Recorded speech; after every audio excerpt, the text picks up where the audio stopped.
mimma razaqnakum. Wahai orang-orang beriman, berikanlah rezeki atau nafkah sedekah kepada orang lain daripada rezeki yang aku beri kepada kamu. Ianya akan menjadi sebab keselamatan kepada harta orang kaya.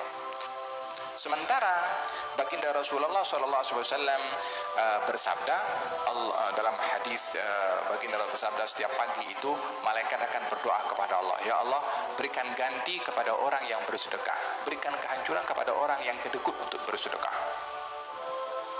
Ma naqasa malun min sadaqah bal yazdad bal yazdad bal yazdad. Tidak akan kurang harta yang disedekahkan, tetapi ia bertambah, ia bertambah, ia bertambah. 3 kali Nabi ulang untuk meyakinkan kepada orang yang bersedekah kalau hartanya tidak kurang. Ianya bertambah, barakahnya mungkin tidak bertambah bilangannya, tapi bertambah barakahnya. Macam mana bertambah barakahnya? Dengan bersedekah yang kalau dia akan terkena penyakit, penyakitnya diangkat oleh Allah, sehingga tak perlu keluar duit beli obat atau bayar pergi dokter.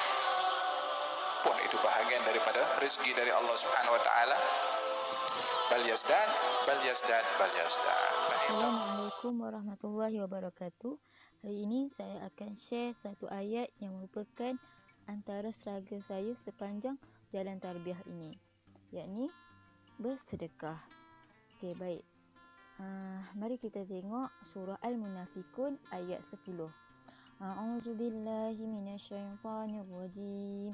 Wa anfiqu mimma razaqnakum min qabli an ya'tiya ahadakumul maut fayaqula rabbi laula akhartani ila ajalin qarib fa asaddaqa wa akum minas salihin. Maksudnya, dan infakkanlah sebahagian dari apa yang telah kami berikan kepada kamu sebelum kematian datang kepada salah seorang di antara kamu. Lalu dia berkata menyesali, ya Tuhanku, sekiranya engkau berkenan menundakan kematianku sedikit waktu sahaja lagi, maka aku dapat bersedekah dan aku akan termasuk orang-orang yang soleh. Ayat ni saya dapat semasa saya belajar di pondok. Sepanjang saya belajar di pondok, ayat ni sangat memberi kesan kepada saya. Ayat yang pertama sekali memberi kesan kepada saya, yakni amalan sedekah. Ustaz ni cakap macam mana? Akhirat nanti, dalam Al-Quran Allah menceritakan yang mana ada golongan yang menyesal dan meminta kepada Allah untuk pulang ke dunia. Untuk apa?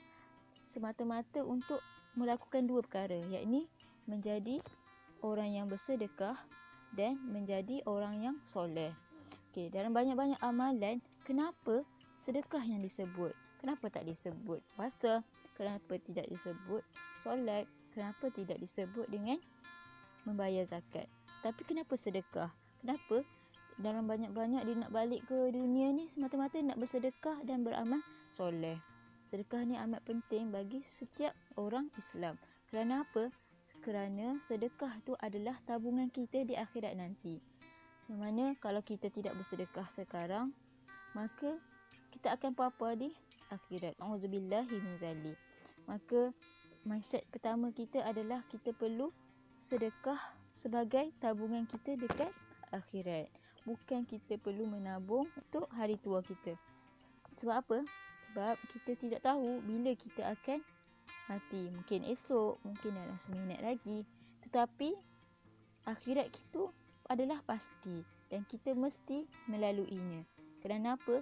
Allah telah berjanji kepada seluruh manusia, kita ni semua akan mati. Maka tabungan akhirat tu adalah tujuan kita. Maka dunia akhirat tu adalah tempat pasti kita. Jadi bila saya share ayat ni kepada kawan-kawan saya, ada salah seorang kawan saya ni cerita, apabila kita lagi susah, sepatutnya kita lagi kena berinfak ataupun bersedekah. Contohlah, dia pernah, dia belajar dulu, dia tak ada duit sangat kan. Jadi hanya dalam beg dompet dia ada RM4 saja.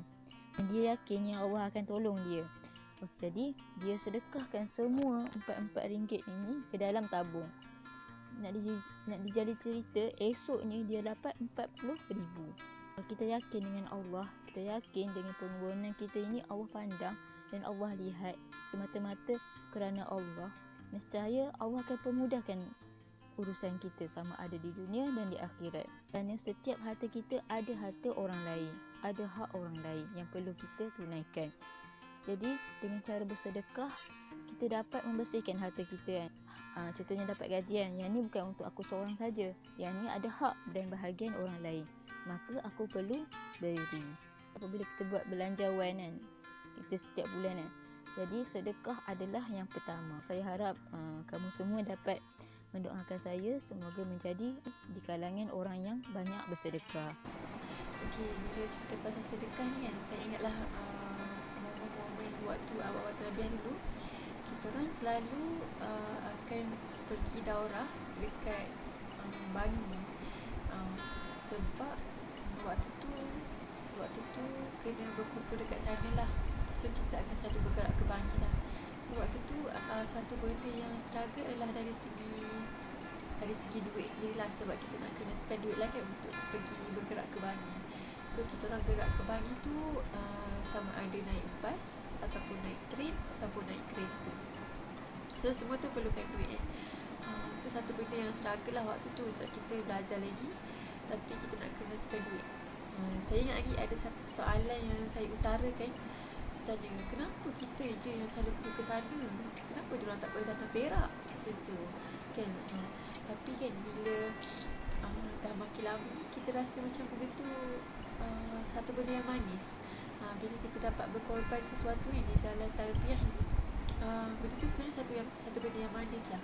Dan bila kita dalam keadaan COVID sekarang ni, benda tu yang kita hilang.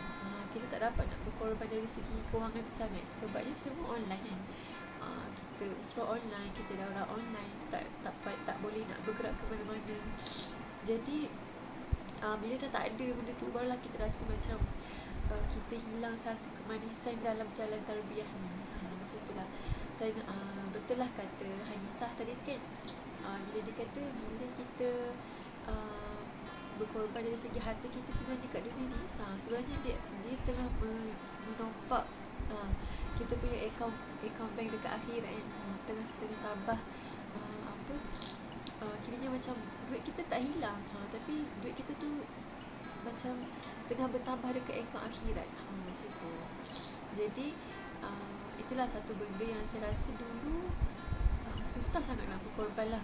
Macam satu benda yang kita struggle lah sampaikan keluar soalan macam tu kan.